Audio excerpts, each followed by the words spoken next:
A very good evening to all. This is Prashant from NABH Secretariat. First of all, let me thank to all assessors who have attended our webinar session on 4th edition hospital standards and clinical audit.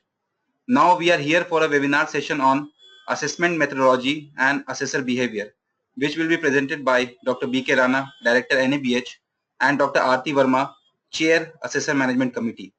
So without wasting any time, I would request our eminent speakers to start the session. At the beginning, the first part will be taken up by Dr. Rana, that is assessment methodology. So, sir, I would request you to start the session. Over to you, sir. Okay, thank you, Prashant. Thank you very much. Thank you, sir. Good evening, ladies and gentlemen. Good evening, ladies and gentlemen. Thank you, Prashant. Thank you very much for setting up this webinar for all our assessors and all participants who have joined now for this webinar on assessment methodology and assessor behavior. I welcome you all. And I hope at the end of the webinar you would have more insight into methodology and on behavior of assessor, which is very critical, which will be taken up by Dr. Aarti Verma. So once again, thank you everyone for joining it, and I'm going to start it at the moment. So the topic I would cover is assessment methodology, and this actually would address issues when you are assigned an assessment and you start your work, how you planned and how you carry out the on-site assessment when asked for a specific surveillance or reassessments or final assessment. So it's a basic which we are now trying to give you an overview. Again, though you have already undergone a training program and had done some of refreshers courses, but it's again important to let all people know and refresh their knowledge and wisdom and practices which they have been using in the past to make the system more homogeneous and more transparent, and certain aspects of assessments can be taken care of. So I will start with what assessment contributes to the whole assessment process and what we mean about assessment. So if you remember, the definition of assessment is basically a systematic, independent, and documented process with an aim to gather the objective evidence and evaluating the system against a set of requirements, whether those requirements which are defined have been fulfilled or not. So that's the whole definition of assessment. So it needs to be systematic. You can't be random. You can't be haphazard, but it needs to be systematic, independent, and that we ensure that this remain independent by virtue of assigning a person who actually is to visit a specific site is not related to that specific organization. And documentation is critical, as you all know, and every time we talk about documentation, there is no record, there is no evidence, so things have never been done. So documentation is very, very critical. And you might come across different terminology, like we use assessment. Sometimes when you conduct audits, internal audits, you call audits, and some of the organizations, some of the accreditation organizations across the globe, they are using the term survey. So these assessment, audit, and surveys are used interchangeably from time to time within a set of organization or by different accrediting organization. What are the general principles of assessment? If you look at this slide, it will say about that it's an effective management tool, and based on the results of any assessment, management can take a decision what needs to be done to make it more effective, what may be required to put system in place to be made more transparent, more accountable, and more strengthening the entire processes. And the core principles are based on its objectivity, as you mentioned through the definition, and its independency in its operations, and a systematic approach. So these are core principles which comes through the definition of assessment. And they're authorized. It's not a women fancy of any one of us, including all secretariat members or the assessors or whosoever are, that they just go into an organization and start assessing. No, they need to be authorized. There need to be prior authorization from NABH Secretariat if you're going to visit an organization for any type of assessment. And they are planned and they are well managed, and this is because this need to be credible. The outcome of any assessment need to be credible, and all the elements and all the personnel are covered. So when you go for an assessment, your aim is to cover all the objective elements of a standards or whatever you define for carrying out that specific assessment, and the personnel which are working in this organization need to be covered. They are conducted using established methods and techniques. So during our assessor training program, we talked about certain techniques and methods, how we use those, and those techniques must be used from time to time during course of that specific assessment to make use of scientific knowledge, that technique, to get the best output for the assessment which you are conducting. And so they are relevant, reliable, and sufficient. There are similar assessment conclusions. The idea behind all these methods used utilization is when you conduct similar type of assessment at different occasions, you should get almost similar conclusions. Or if you use a different set of assessors or assessment teams for similar type of assessment, you should get conclusions which are in harmony and which are in agreement with each other. It should not vary from a diverse range. If they vary from basics or from one assessment to another assessment, which actually have been conducted in a very short period of time, then it's not reliable. Probably the method which we used, the techniques we have employed may not be relevant, and that's why the results are not coming to comparison, which should be actually in comparison. So independence is basically to maintain the impartiality. The basic principle of any audit and assessment is to maintain the impartiality. There should not be a bias by virtue of either independence in the organization or by human resources. So any man, machine environments sort of things should not come in a way of the independence of organization assessment. So it needs to be biased so that the decision made are unbiased and are transparent. You use evidence-based approach, which means you use the methods which are actually rationalized, and they are bound to give you the reliable and reproducible results, and that's why you make sure that the methods which you use are giving you the reproducible results, which is a very short period of time. And why we should do that? Why we should do that to ensure that system or the processes which we have put in place through the process of audit or any assessment or survey remain systematic, independent, and documented processes are being used. So there are standard requirements, and you all know the requirement for any assessments are the standards, a set of standards, the hospital standards, which are the 4th edition at the moment. So they remain the standards requirement in addition to certain other requirement which organization might be putting into place. And the basic purpose of it is getting the objective evidences. I recently come across a report where the summary says that the assessment team has gone to different areas of an organization, of a hospital, to find the faults where they have been lacking. And this was very unfortunate coming across such a report. We since beginning talks about the objective of assessment is to get the objective evidence, the facts to prove that they are in the requirement side, not to find faults but to find the facts. Okay. Please be remember that you continue making notes, your notes during assessment. Don't shy away making notes thinking that what hospital staff or personnel or the official will think about you while you make a note, but it's very, very important because you can't remember during 2 or 3 days of stay in that hospital that what you have observed. So please ensure that you continuously make your notes for the strengths or the weaknesses of the organization against the set of requirements which you are looking for the compliance. And make sure that your notes are referenced properly so that you can link with the specific incident, if it is a non-conformity or a strength, where it was, how it was, who was related. So it's a reference to a specific department or section or staff is very, very important while you make a note. So your notes are essentially to be written and then they are properly referenced. And the document review is a very, very critical and important aspect of any assessment. As you know, when you get to a request for carrying out on-site assessment, you get a set of documents which are submitted by the hospitals, and you need to review those documents and to see whether they are in compliance with the requirements of anyways hospital accreditation standards.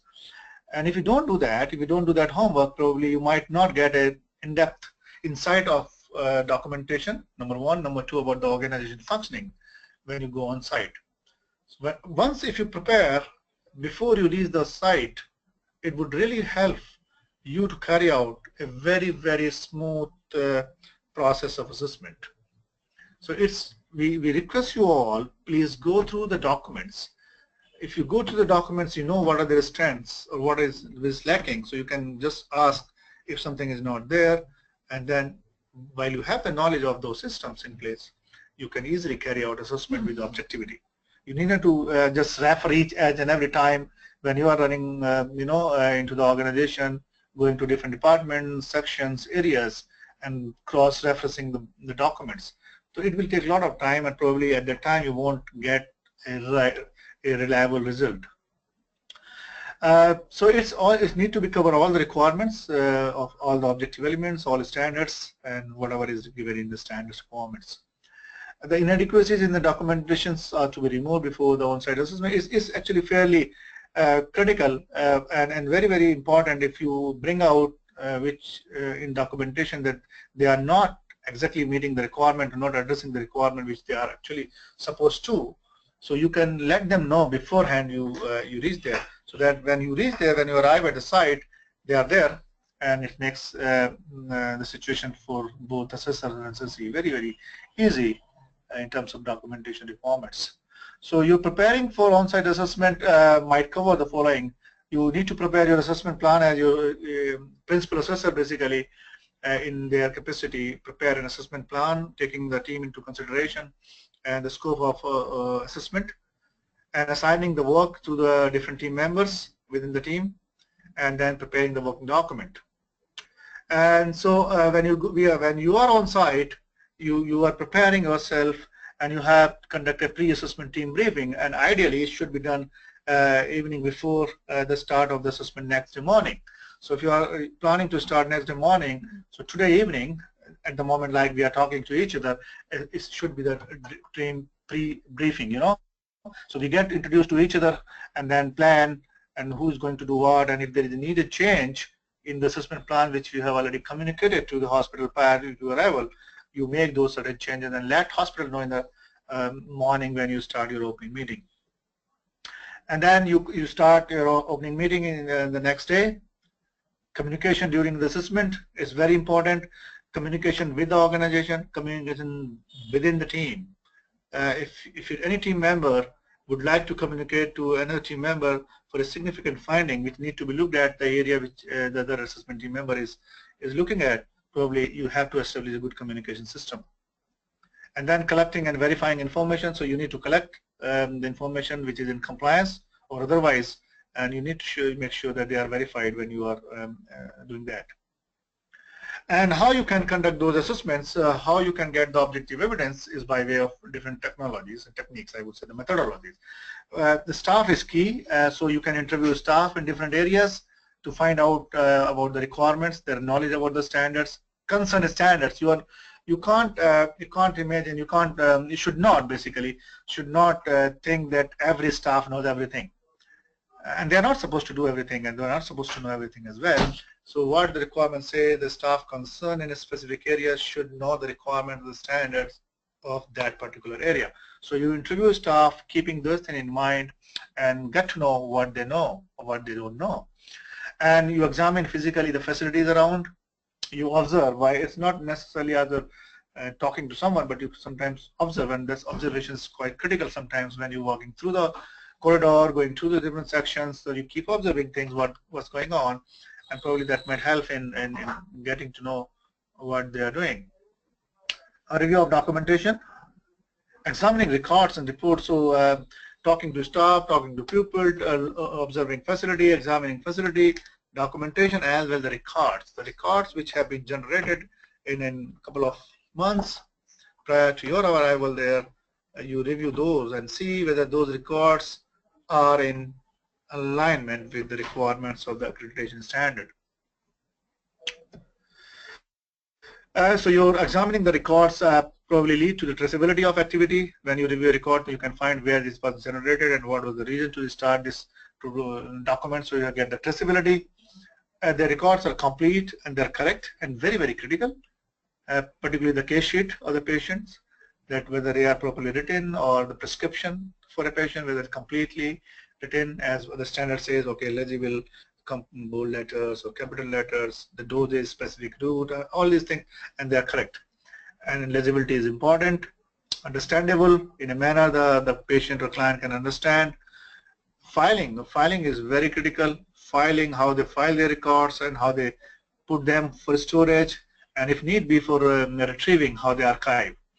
And what are the management system and clinical records, because if quality system related documents or the patient care related documents, how they segregate and how they record and report. So when you complete the assessment, and when is the assessment considered to be complete? So it's not that when you do the opening meeting or you finish your assessment by closing meeting is considered as complete. No, it's not. In general, the assessment is considered as complete when the entire loop is completed. And what I mean with the entire loop is you start your assessment, you prepare a report, submit to the NABH. If there is a need for a hospital to take corrective action, they do so. Then corrective action is submitted to you. You take a look at it. You close those gaps if you are satisfied with the corrective actions proposed by the hospital, and then come back to Secretariat. So once this loop is covered and complete, and then only it's considered as complete. And throughout the assessment, you manage your time. It's very, very important, because you are not there for indefinite time. You are given a specific timeline. You are there for 1 day, 2 day, 3 day, 4 day, whatever, and you have limited resources in terms of your assessment team members. So you have to manage your time, and that you can only do when you have made your plan efficiently and you have done your homework. You know what are the areas of hospital. You know what are the documentation. These things will help you put you on track. Stay on track, as I mentioned. Means you should not deviate from your predefined timetable. Certain interesting things in a hospital, for example, a new equipment, a new technology, something innovative, should not distract you from conducting your usual assessment. If you are really interested to know something about which is innovative, new, technologically advanced, you might request our hospitals to come back again or a later time to have a look at it, but not on the cost of the time which you have assigned for your assessments. As I mentioned in the beginning, continuously record your findings. Remain impartial and objective. It should not be reflecting your views, what you have been doing in our hospital. It should not. You should look the organization in view of the requirement of the accreditation standards and their compliances. The physical structure might be different from your own hospital, your own practices. You should not impose those what you have in your mind. You should be open-minded, ready to accept variable techniques, methodologies, and processes. So remain impartial, objective. All activities in the assessment follow-up are to be completed by the healthcare organization. So it means when you put a report forward to us, we send back to them, they take an action, come back to us, again we send it to them. So it's all back and forth, two-way traffic. After the assessment is completed, then hospital, as I already mentioned, they take necessary corrective actions on the non-compliances which you have raised and examine consequences of other work. It means if you raise an ANSI in say OPD or a critical area or some area, it might have impact on some other areas. So you have to look at the hospital. You have to look at that as well, whether it's getting affected somewhere else. So the hospital need to take care of that. Investigate underlying causes, why it happened. Implement actions to eliminate these causes. We call preventive actions and corrective actions. And very, very fancily we use these words, but actually we need to really understand the implications, and we need to monitor the situation from time to time. And followed by us as an NABH, an accreditation organization, about the evaluation of effectiveness of the corrective actions measures they have taken.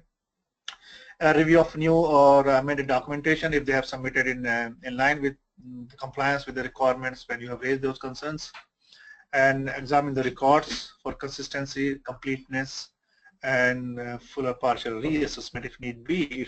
if the accreditation committee review the report and find there are certain things need to be done again, so they may ask for a verification or another assessment to look at the effectiveness of the corrective actions. And when an NABH accreditation body is happy with those things, it may lead to grant of accreditation to hospital. It may advise the scope of details of accreditation, and it may be along with the recommendations for granting accreditation might list out certain specific conditions, special conditions in terms of human resources, in terms of practices, in terms of processes, that they need to do it within a specific time given to them. And set date for first surveillance, usually as per our policy, and the first surveillance, this is only one surveillance within 3-year cycle, is to be happen with somewhere from 15 to 17 months of grant of accreditation date. And so non-conformance, how you write those actually effectively. So what is non-conformity? Basically the non-conformity is a non-fulfillment of a requirement, and what requirement at the moment here means is the objective element of the accreditation standard or a standard per se. So if we don't, if the hospital do not fulfill or meet the requirement of a standard or objective element, it means there is a non-conformity. And how you actually score, you all know very well that we score on 3 scales, 0, 5, and 10. So it's non-conformity, is partial, or the full compliance. So there are 3 scales, 0, 5, 10. And how we have further divided recently to make it more objective. Otherwise, it's very difficult how to say 0 or 5 is 10. And there are a lot of variations when there is no guideline to support what 0, 5, 10 does mean. So we have recently come out, and I think you all know, and just reiterating again to ensure that you all know, are aware, and use it basically. If you pick some samples, and out of those sample size, if less than 30% are in compliance with 0. If the samples you picked, and out of those 31 to 70% of the samples complying is 5, and if there is a compliance to the sample size you picked up, is more than 70%, you score a 10. So 10 does not mean 100%, and 0 does not mean 0. So it's less than 30, 31 to 70, and more than 70. And these non-conformances and conformances can be related to a management system, maybe clinical functions, maybe the statutory requirements, or maybe a failure to do something which is required, or a difference between a work practice and the document. So we say you do what you write, or you write what you do, and whatever you write correctly. So it's like that. So you have to check whether they are meeting these requirements. If it's not, it means there is a deviation. It's becoming non-conformity.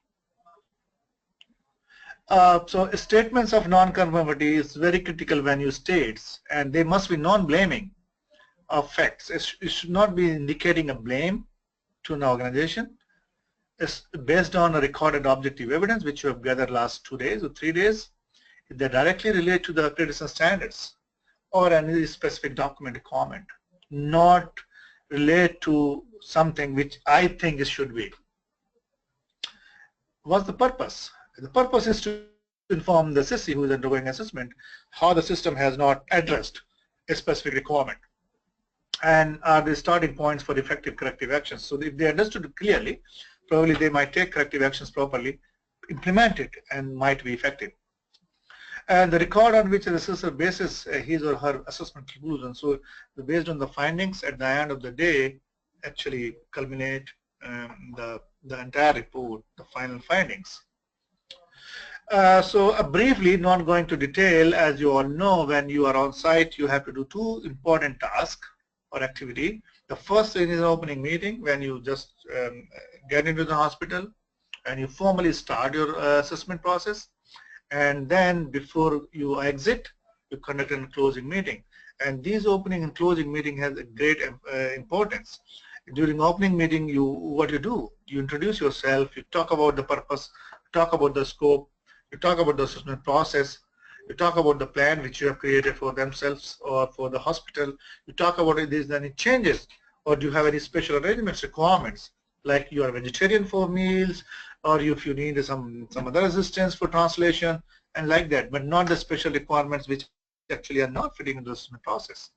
Sampling, how you're going to sample, and you must mention that all findings, all observations, all recordings would be kept confidential, cannot be shared, will not be shared with anybody else other than NABH or by if ordered by court of law. So that's how you conduct your opening meeting.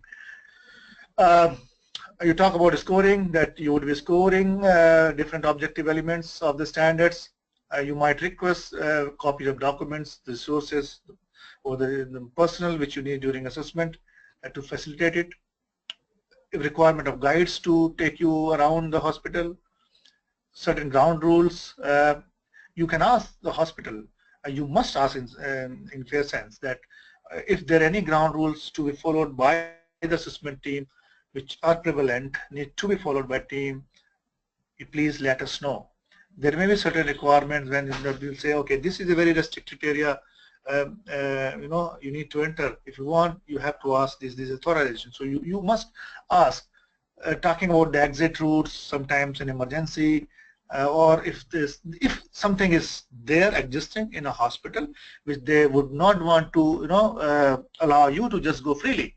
But if that's covered within the assessment process and the scope, you have to visit. They won't deny, but there may be rules defined by them. Like simple rule, everybody knows.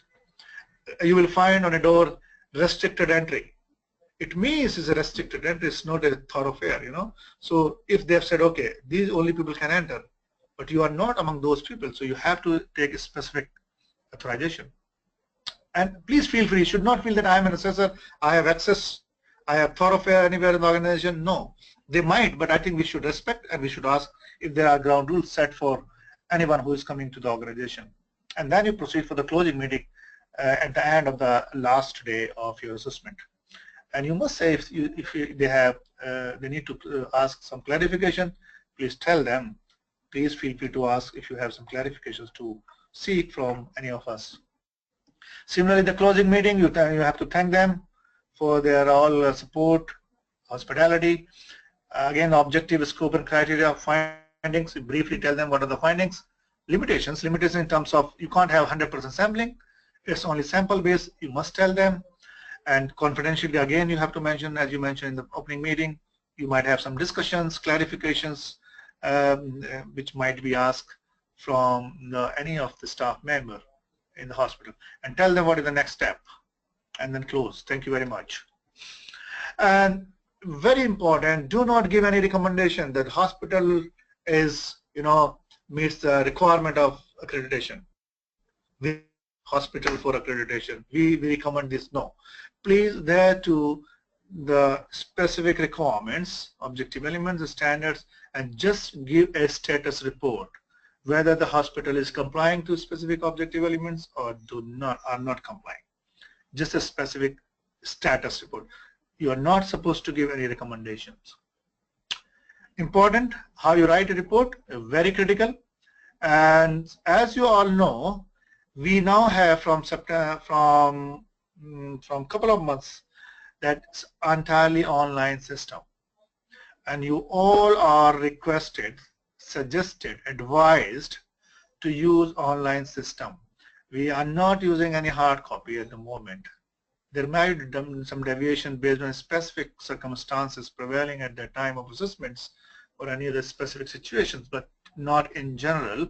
So I would request all of you, and please communicate or convey this message of mine or us to all your friends, sisters, that online system must be used. If not, very critically I can say it, because the entire system is online, and starting from your availability and then assigning. So if you won't show up and you won't show that you are available through online system, probably our system might not pick you as an assessor, because the staff won't know what's going on here and there. So they will just go to the availability of assessor and pick from them. If you have not shown up, they are not going to call you because they don't know. The system is designed in a manner that is very effective in terms of giving a list of assessors who actually can be picked up from a pool, depending on the location, size, or different things. So if you are not showing up your availability through a system, you might not be picked up. So your report should be complete in all senses. It must be accurate, concise, and clear. So the accreditation committee or the secretariat person sitting here going through the report must know what's gone there. And it's a collective responsibility of team members. Please remember it. Collective responsibility of all team members. It's not just the principal assessor who is responsible to prepare the assessment report. In some of the cases, it has been observed the assessor had just given the observation to principal assessor and left the place, gone here and there, or not, or is there but not showing interest to complete the report. It should not be happening. It's a collective effort of all team members for that specific assessment. And then handing over the report, and the HF4 is the final format report, which is now you have to fill in all. You can fill all those reports. You can take a print out, and you can sign it. You can scan it, upload it in the system. And if it's not possible at that time to do all these things, but you can fill it up, that's also okay. But in case you are able to fill up the report and you are able to take out the print, scan, and because their signature is also required, so take a print, sign it, get signed by the hospital authority, and then you might give a Xerox copy of that report to them, upload on the system if possible at that time, and a hard copy can be sent to us. Please do not give a scoring sheet to the hospital. So there is a scoring sheet 0, 5, 10. You have to score for entire 683 objective elements, if I'm not wrong at the moment. Do not give the scoring sheet with a final score to them. Okay? Remember that the assessor's notes are to be sent only to those, the notes which you have been noting down, writing during your assessment, to be sent to us. Now it's all online, so you have to just keep in, key in all your observation into the system. Some useful tips might help you. Your concepts are expressed clearly and simply. Your language, yes, is very important for communication. Please avoid trying to impress by using ceremonial, lengthy, and pretentious and overly complex words. Sometimes I don't understand what someone has written. They are very exhaustive in nature. Means simple language, what we understand. The words don't mean any complex word does not mean any make sense, but if they are not understood by the person who is reading it. So if person reading it get to know what you want to convey is most important than the person don't get to know what you're writing and you want to convey. So just the highest commitment of the top management, and at the end you write there are n number of problems. So there is no point of giving those ceremonial addresses when actually things are not there evident on ground. Use active rather than passive sentence whenever possible, feasible, and the staff members or the patients, they should not be identified by name. If you have the ID number, probably you might put, or you put something else, the A.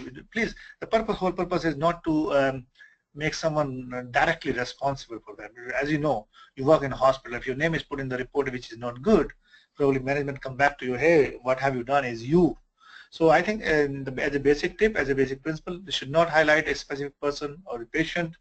If something is to be referred, please use the code words, or you can say in simple language, the staff interviewed or patient interviewed. You need to put even an ID number or the number of patients or staff interviewed might be a good idea to put that given sample size.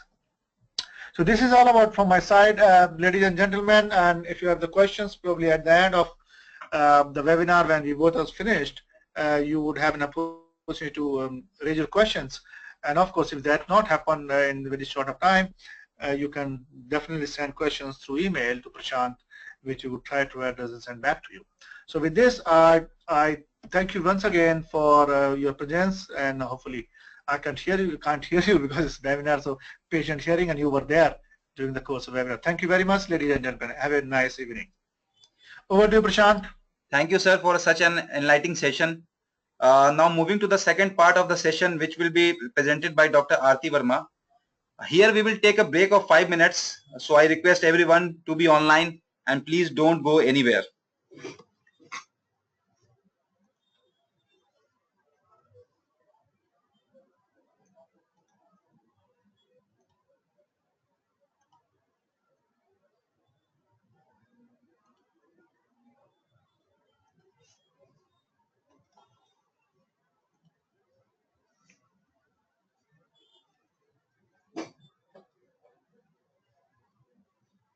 Yeah, ma'am, you can hear me?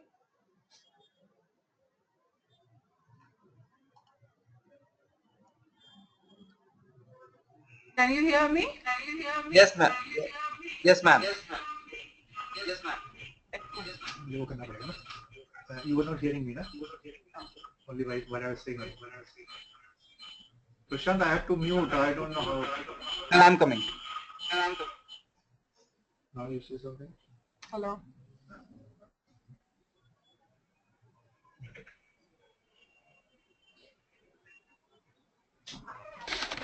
Mute कर दिया मैंने.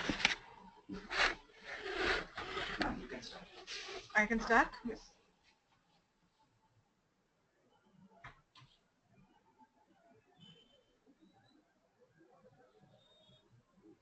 So good evening, everyone.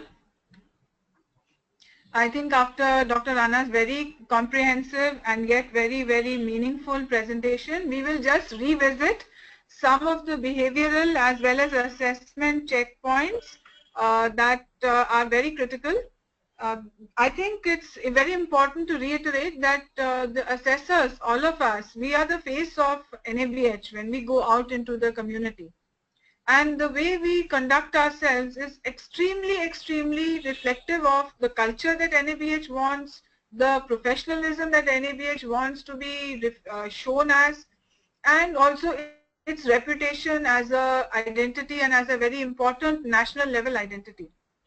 So the behavior of each one of us has to reflect integrity, professionalism, honesty, and very true to the purpose. Now, it is also difficult. We are all individuals practicing in our own way. We are all unique people with different types of behaviors. And I understand it is difficult to wear the same hat and behave in the same manner. But some things that I think are coming back to NABH as and sometimes causing embarrassment to the teams is something that we want to reduce. Okay, we don't want any hospital to give us a chance to point a finger at us. All the hard work that we do, all the technical aspects that we learn, we don't want any hospital team or any assessor to point a finger at us because it's not the right way to be. So this talk today is going to reiterate some of the behavioral things that we must avoid, okay? So one of the things is like we had a, unfortunately we had a complaint very recently in NABH where one of the assessors was at the closing meeting saying, आपका दिल धड़क धक धक हो रहा है, and all sorts of slang language being used, over familiar language being used, which the hospital team did not like.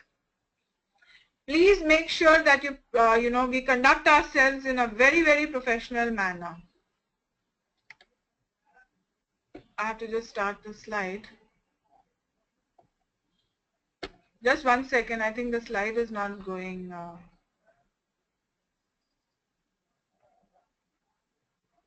Yeah. So we are trained, NABH assessors are trained and skilled in assessment techniques. Okay. And we must be very, very good at this. However, there are many unknowns, and sometimes expectations are, for us to be 100% prepared are difficult. Okay.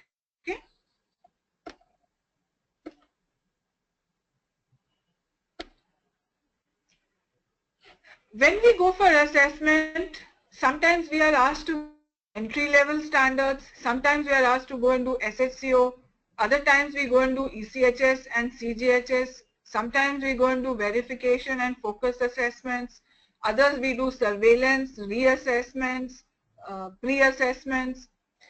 So we must be very clear that, we must restrict what we look for during the assessment based on the scope of the assessment, not just the scope of the HCO. So if we are going to assess entry-level standards, we must focus on the entry-level standards only. So please keep that in mind. And one way to go about this is that before you go for your assessment, please go through the standards once more, just to, zoom in. Just go through the ECHS checklist once more. refresh your mind about the verification part if you're going for a verification. If you're going for a focus or a verification assessment, you are meant to focus only on the small closure of non-compliances. You should not go beyond that. So these things have to be very, very focused. Don't also go beyond the scope of the standard. So there we are finding NCs being written by us where we are quoting personal examples, we are quoting best practices, we are quoting things which are not even mentioned in NABH or given any guidance by NABH. So for instance, one assessor went and wrote an NC that every ICU bed should have a hand wash sink installed next to it, next to the bed. Now these standards are not written anywhere in India, so we should not go beyond that. We should also look at the common averages of how our country is structured and how our country's healthcare system is run. Please don't go beyond the scope, and also don't go beyond the scope of even a legal compliance verification. We have to restrict ourselves. We are doing a sampling audit, so please don't go to extremes of saying, the hospital has to put ramps or the hospital has to do make a wall over here. So please restrict that. Examples are coming in repeatedly that zoning in the OT is not unidirectional, the physical infrastructure. And nowhere has NABH said that you need to have a zoning in such a manner. So please don't write NCs, again I'm reiterating, which are not specified by NABH. And also we need to update ourselves. Nowhere in the world now, times have changed. People are saying you can have the same inflow and outflow of dirty and clean corridors, provided your process management is all right. So if we are going to review the OT, please stick to the guidelines that NABH has published and follow those. Okay. Of course, before we go for our assessment, we must be well informed about the hospital, about the venue, any special requirements. Carry the materials with us that is the NABH standard book and any reference material. Please make it a point to be familiar with the SOPs. It takes time to go through the SOPs. We are all busy in our other day-to-day work, but a commitment for an assessment means that you need to understand the hospital, understand its scope, understand the documents that it has so painstakingly prepared, and also give them feedback on the documentation. Okay. Follow protocols when you are there. So if you are meant to follow go to a restricted area and you're meant to wear a PPE, you should be doing that. Carry your ID badges if the hospital is giving you them, and make sure that you're following the normal well-groomed dress code. During the briefing and closing sessions, it's important to share the findings with the HCO, maybe a closed group. You don't need the full group over there, but it's important to communicate. Communicate also with your team. So a debriefing and sharing of all the NCs or observations that have happened during the day and what all you found should be shared, especially with the principal assessor. If you get stuck with any point, you are not sure whether the particular observation is an NC or is it not an NC, you can always reach out to NABH and to the secretariat and send an email to them or ring up Prashant or Dr. Rana and get clarification on any doubt that you may have regarding an NC. NABH has now taken up a lot of programs like these webinars to further our own professional development and skills, so that we continuously improve ourselves and raise our confidence and caliber. So please do proactively participate in all these programs. Avoid any conflict of interest situations, such as a consultancy or a relationship with an agency which may have a involvement with the NABH accreditation. So these things are very important from an integrity perspective. When we are doing our assessment, we are finding some assessors are quite closed and quite preconceived in their notions. So, for an example, an assessor has commented that we have a special machine to check torn linen, you should also have the same. So remove that and remove any kind of personal bias or professional bias that you may have against your colleagues or against somebody who may or be represented in the assessee hospital. And we are, by the way, getting feedback that there are certain likes and dislikes we have in our professional lives and or personal lives, and when we go to those hospitals where those people are either working in quality or working in any other function, the assessor starts having a bias. And we are getting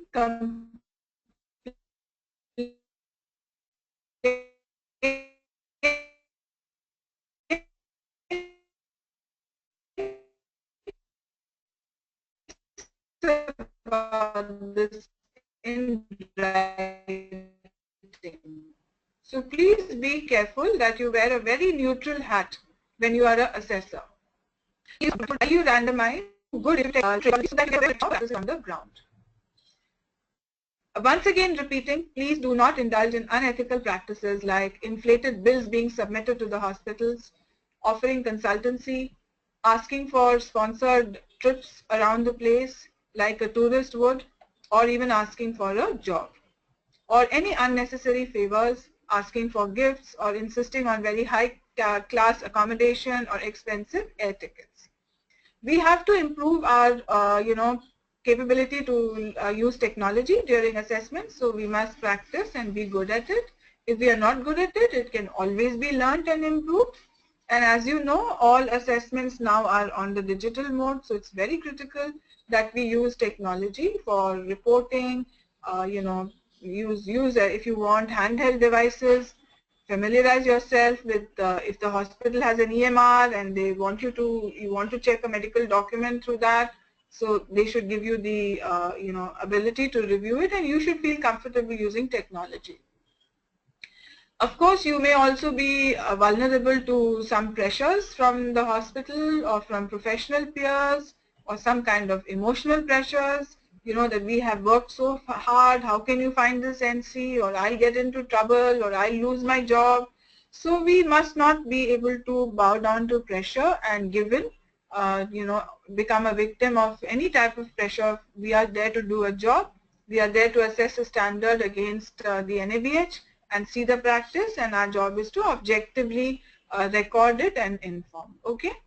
Of course, don't allow distractions, that you are getting people to come and meet you in that city whom you have, your relatives or visitors, or eating out too much during the assessment time. We have also found a few stray comments about assessors being judgmental, arrogant, or passing personal remarks. Please don't demean anyone or the hospital after you have found the deficiencies.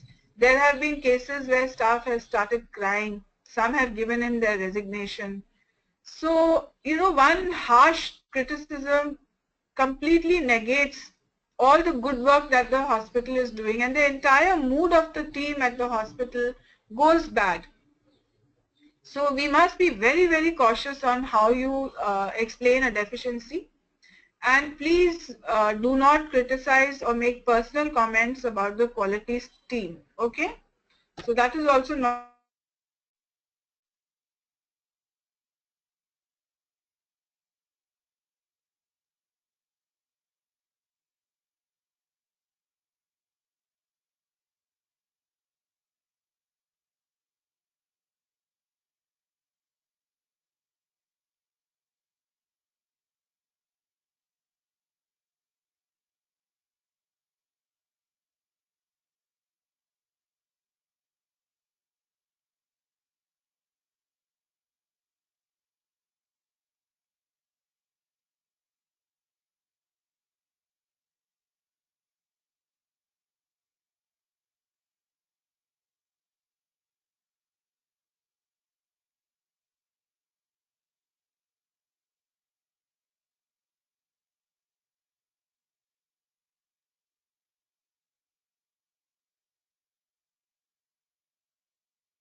Hello everyone, this is Prashant.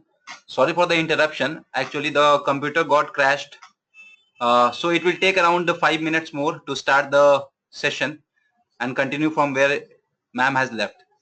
Thank you very much for your cooperation. Please be online. Please don't go anywhere. We have not finished yet.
This is Prashant again from NABH.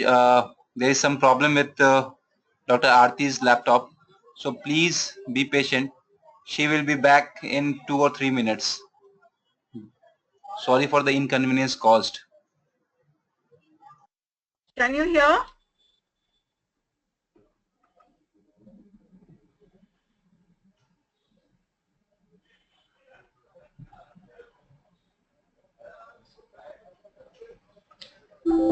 Can you hear me now? Ma'am, I can hear you. Start the session. So sorry about the little bit of a gap.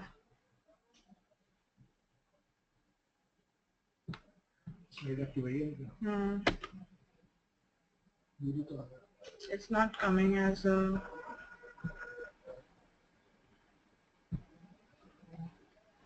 Now? Maintain confidentiality. हाँ.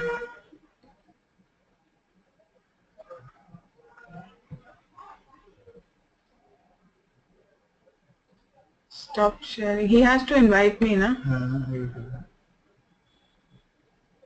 Share कर लिया आपने? कोई नहीं आया? No. Show my screen. Thank you आ गया. अब ठीक है? कौन सी स्लाइड आ रही है आपने? Maintain confidentiality. Yes, ma'am. नहीं हुआ? हाँ, maintain. Yeah.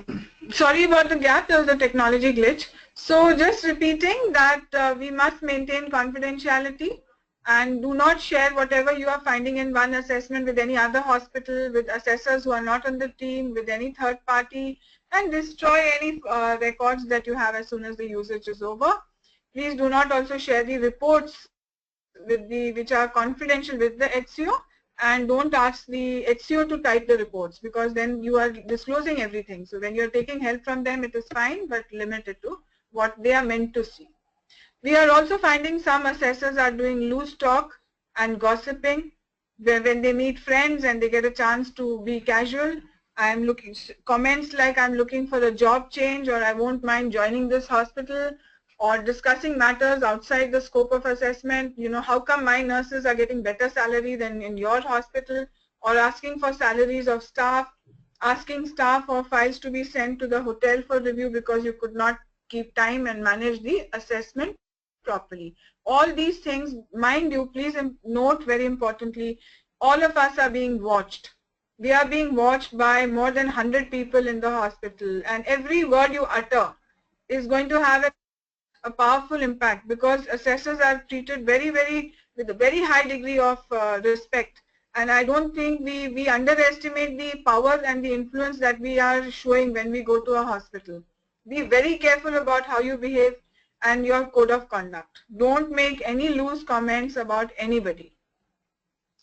Don't insist on sky-high corrective measures, like if you don't have this part in your software, with EHR, how can you meet the NABH requirements? Or I've given you an example already, asking them to change physical infrastructure based on your own perceptions, where it is not given by NABH. Redesign the CSSD, relocate departments, redesign the OT. These are just examples. There are many cases coming up which should not be done. Please restrict. And do not enter into arguments. If you do have a conflict, try and resolve it. We are also finding that many hospitals, they succumb to the pressure of an assessor and they consider it as bullying. So the assessor is very rude and says, I'm not going to listen to you. I've decided this is wrong. And the hospital does not want to raise the issue with NABH, and they just succumb and think, you know, that, oh, if we say anything to the assessor, they will make the assessment even worse and get us into trouble. So there is a sense of fear and threat which we are giving forward to them. It is our behavior, how we are talking, how much arrogance we are showing. So it's very important that we treat them as our customers. We treat them as our customers. We are not inspectors. We are not, you know, we have to make sure that we are going there as peers with the highest degree of respect for the hospital. Please don't enter into unnecessary arguments, and don't just stop them from speaking or trying to explain things when they want to. And of course, also, we must not be too timid. We are also finding that many assessors, apart from the principal assessors, they go to a ward, or they go to a clinical area or a non-clinical area, and they come back and say, "Mujhe to koi NC nahi mila." So I think it is important that we take the assessments very, very seriously and look at each and every perspective, and also don't get caught that the hospital knows that the assessor ko itna knowledge ya experience nahi hai. we are getting cases also in with such comments. So a lot of phone calls are coming in, apart from people not writing in the feedback form, but they do tend to ring up NABH and give informal feedback about their feeling intimidated or bullied, or rude behavior, or personal remarks made by an assessor, or an assessor not being open, or an assessor asking for too much. The other contradiction we are finding is that the assessors write a lot of NCs, but in the HAF4, in the summary, they praise the hospital like anything. That this is the best hospital in the world in terms of summary. Now this becomes a big problem for the accreditation committee and the appeals committee, as well as the assessee hospital, because they start thinking that they are fantastic in their work, and then when they are asked that no, we are not satisfied, or you don't meet the accreditation requirements, or your accreditation is being denied, or you are being asked to go for a verification visit, all of them then start complaining and saying, but the HAF4, nobody told us that we were bad. Everybody only praised us in everything that we are, and here is the documentation which proves it. So again, it's a very delicate balance we have to make. If you are finding that the hospital in the HAF4 also, we should be very objective. State what is good, state what is bad. And please don't take responsibility for sharing good results with them. That, oh, you're going to get the accreditation. Do not disclose the scores. Scoring is to be confidential. So these are some of the common things that we would like you to follow. Also a refresher that please use the NABH prescribed forms. Don't create or modify them, and don't create your own forms. Keep the latest versions and delete the previous versions. So you have to have a fine balance between encouragement as well as sharing the negatives. And the overall HAF4 should give a flavor of the true picture of where the hospital is in terms of strengths as well as opportunities for improvement. So I will stop with that, and my concluding slide is that we are professional peers and a partner to the HCOs. We are not above them, we are not inspectors, so don't misuse the power and the influence that we have, which NABH has given us when we go out to do assessments. Thank you. So we hope we'll open this up. Prashant, over to you. Thank you very much, ma'am, for your enlightening session. Now we will start the question and answer session. I would request Dr. Rana to unmute yourself. Sir, please unmute. Yes, Prashant. Yes, sir. The first question. Can you hear me? Yes, sir. The first question I am taking from Dr. Rajiv Kumar. Dr. Rajiv, can you hear me? Hello, yes. Yeah, you can ask your question directly to our speakers. Yes, sir. Good evening. Good evening. Hello. Hello. Good evening, sir. Good evening, Rajiv. How are you? I am fine, ma'am. Ma'am, actually, this is regarding document review. Dr. Rana told us most of the time we are not getting updated documents from the NABH, even despite of asking to the SCO, and the SCO is not sending us documents, essential documents to us to review before going for the assessment. And it's a very, we are facing difficulties to know about if we are going for the first time for the surveillance or the assessment. So it's a very difficult scenario to get to review the documents on site after reaching the SCO. And another thing is HF2, we are trying our best to upload all the reports online, and I'm doing for the most of the assessments, but HF2 is not uploading online. So that's the major problem I am facing. Okay. So coming to the first question, the document which are given to you before the proceed for assessment, yes, I think that's a valid point, and we are trying hard now to get all the documents from the hospital well before we proceed for assessment, so that we can share with you before you go, so that you can review those documents. So I think this point is well taken, and so we'll try our best to give the documents for review before you go proceed for the on-site assessment. And the second point related to the document online HAF2. Actually, HAF2 is actually you are not. It's not there online. What you can do is just you can download it. I just inquired from my colleagues, as we have not moved to totally online system because of many issues, including the assessor has not logged into the online system, hospital has not submitted those online systems. So there are mix of possibilities at the moment. So what we are practicing currently till move to totally online system is that you fill all your observation. You can download this HAF2 and you can fill it. Okay, you need not to send to us. You need not to send to us. And HAF4 you fill, you take a print, sign it, signed by the principal assessor, get signed by the hospital authority, and make Xerox copy, give it to the hospital, and the original you send it to us as a paper copy. Okay, so that's the practice at the moment which we are adopting. So you no need to put everything on scanning, nothing. Just HAF4, HAF2 you download, use it while you're scribbling, you need not to send it to us. And I think adding to what Dr. Rana is saying, Rajiv, please feel free to give this feedback on a real-time basis also. Yeah. Just write an email in, to Prashant, Dr. Rana, Dr. Kalra, so that this can be acted upon promptly. Exactly. So we don't want you to face difficulties also when you're doing the assessment. Yes, that will help us in resolving those issues if we come across then and there, Yes, sir. Thank you very much, sir. Thank you, madam.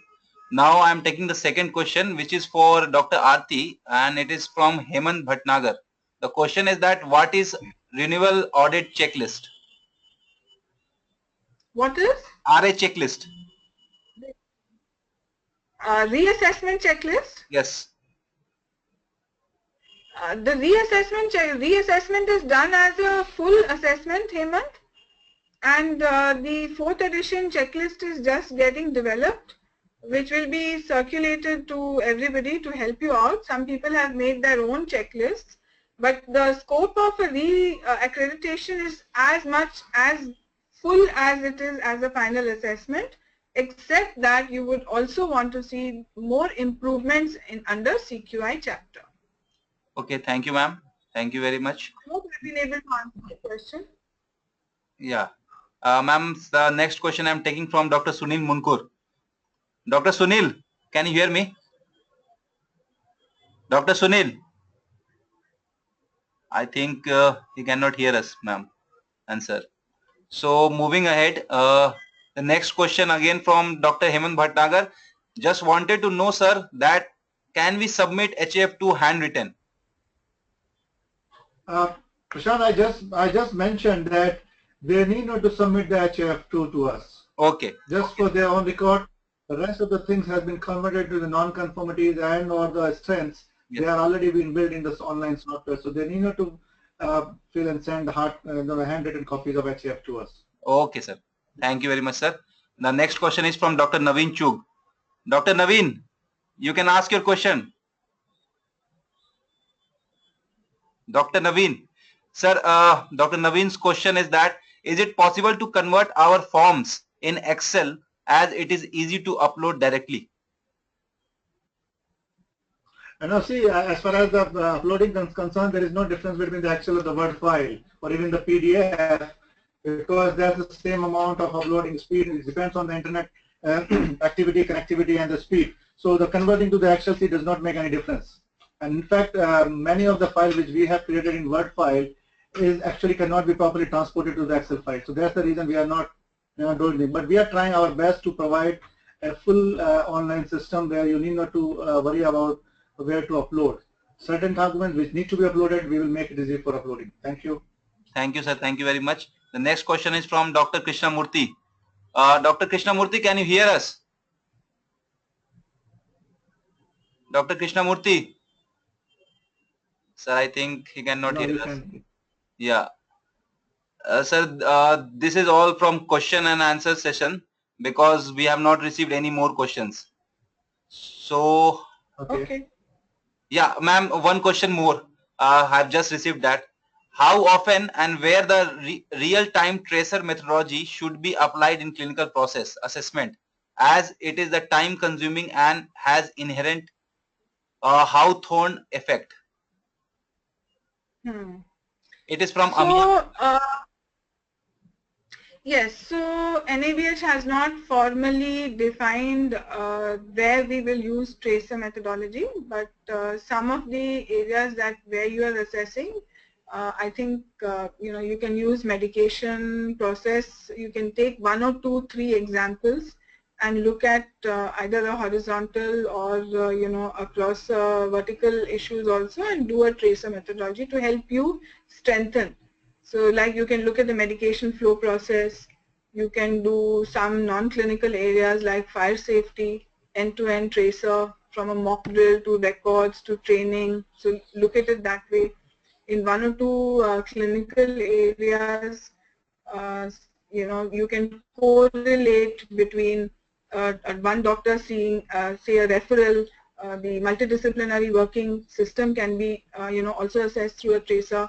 We have not specified, and I think it's a good question that you have raised. We should ask NABH to make a formal structure for tracer methodology as part of the assessment in the coming months, so that the assessors are guided more on. Good point.